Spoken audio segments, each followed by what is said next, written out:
All right, we're going to go ahead and move on to our next call. Remember the hotline number, 502-830-9195. Hi, this is Jennifer, and I listened to the podcast last night, and the story about you getting rear-ended in downtown Louisville had me a little concerned. When you get rear-ended in downtown Louisville, the best thing probably to do is not get out of your car. I would just drive away. You never know what kind of psycho is behind you. You wouldn't want to get shot. Thanks. Take care all. Bye.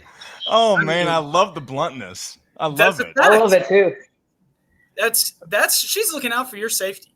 She is. Thank you for the call, Jennifer. And this gives me an opportunity to say something about myself, and I may have said it before.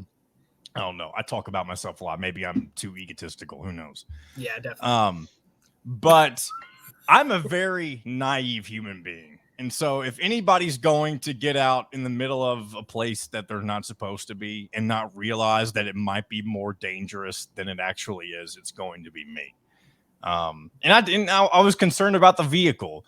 And but I do appreciate you, Jennifer, for being concerned for my safety, because, I mean, you never know. I said before, I think, on the for those of you who didn't listen to last week's episode, the accident that she's talking about, and it's not even really an accident.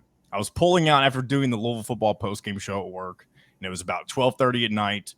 I went past a couple stoplights, and some dude who didn't have his lights on gave me a little love tap on my car.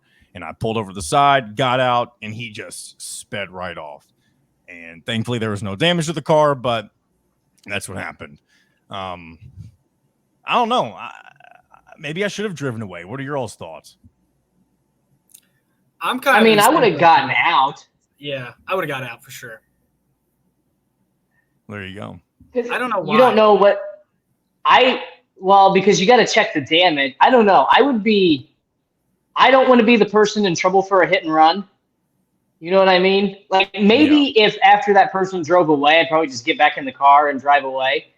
But and maybe it's one of those things, any sort of like accident. he obviously could see the back of my vehicle whenever I pulled to the side, and he might have been like, "Oh, I didn't do anything to his car. I'm just gonna pull over. I'm just gonna go away in case this guy's gonna slug me." Which I'm the last person who's gonna do that. But again, like Jennifer said, downtown Louisville, you never know what you're gonna run into. Yeah, his lights were off. He brakes. He taps into you. What was the force of the tap? Was this like whiplash inducing, or was it just like a? No, it was just like a little nudge forward kind of thing. Like if somebody slams on the brakes, but it's really not even that bad. Interesting. Okay, I still would have got out. So there you go. Speaking of another thing with my car that happened a couple of days ago, the door handle on the inside of the driver's side door, it just fell off the other day. Like I went to open the door, and the door handle just fell off. And for the first couple of days, whenever I was dealing with that, I just I guess I just got to hop over to the other side and get out, which was a pain in the ass. But what I started doing today, I was like, oh, I can just roll my window down, open the door from reaching out the window, and then pulling it open from there. It's still ridiculous. But, I mean, I don't know many people who've had their driver's side door handle pulled right off by themselves. This might be the most Kentucky thing you've ever said on this podcast, John. Hey. You might be in the market for a new car. I hate to tell you. If that's the worst thing going on in my car, then that's great, because I haven't had many issues with. I mean, I drive a Toyota Camry. It's 2002. It's very old, but it's only got close to 180,000 miles on it. I bought it when it had 60,000. The only person, maybe not the only person, the person who drove it before me was an elderly woman and took very good care of it, evidently, because it was in good shape whenever I took it from her. Not took it, bought it.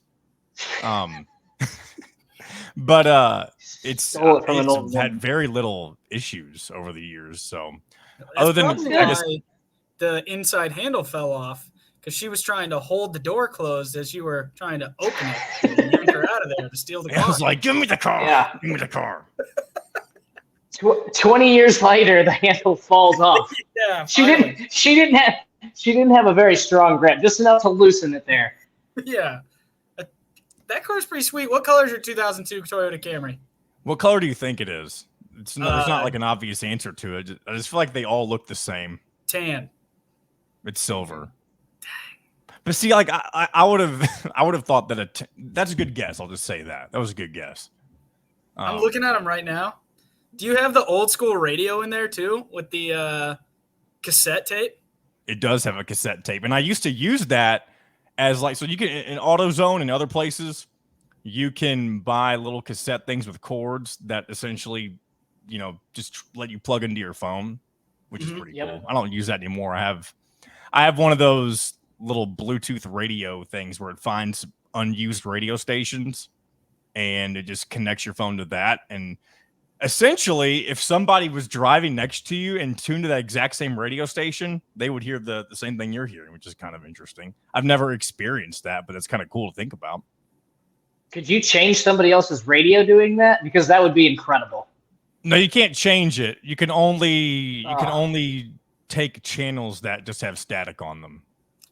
This is a conversation from 2009. It is, I guess, right? I haven't heard of anyone talk about the thing that you were talking about since 2009.